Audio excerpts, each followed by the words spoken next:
What's good with y'all, man? For this ambidextrous drawing video, so I wanted to draw in some wildlife, mainly bird wildlife this time around. I ended up stumbling across just this stock picture. It was of a vulture. It didn't say the exact type, but I wanted to just get that vulture drawn in. Once I got that one fully sketched out, I then moved on to drawing in a pigeon. Now, low-key as these were coming together, I tried to have like variety in the angles that I was using. That way it didn't get too repetitive and too stale. And I also later on switched to my blue instead of the black. That way, like I said before, it just didn't feel like I was just spamming the same thing over and over again. Once I got the full body of the crow drawn out, the next bird that I moved on to drawing out was actually a buzzard. And I later learned that buzzards are also vultures, but I played a lot of GTA Online whenever I was growing up, so when I hear buzzard, I think of like the helicopter from GTA. Once I got done drawing in the vulture, I moved on to actually drawing in the face of just this smaller owl.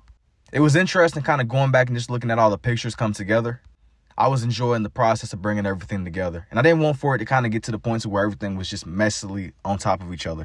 So as I was drawing in the cardinal, I tried to make it to where the design had a little bit of breathing space. For the smaller birds, I didn't really mind drawing them in fully just because they didn't take up that much space. But once I was done with that one, I moved on to drawing in a shoebill stork, which I had actually mistaken for a razorbill. For whatever reason, whenever I got the request, I had got the two mixed up.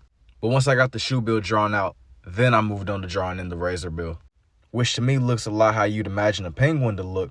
Once his face was drawn out for the most part, I later moved on to drawing in a blue jay, which to me was already interesting because me seeing the blue jay, I immediately was thinking of Mordecai from Regular Show. I ended up drawing it in fully, as I said before, because it was a smaller bird. I kind of was able to just mess around with the space a little bit more. And then once I was done, I moved on to drawing in a swan. And then I squeezed the flamingo more on the side.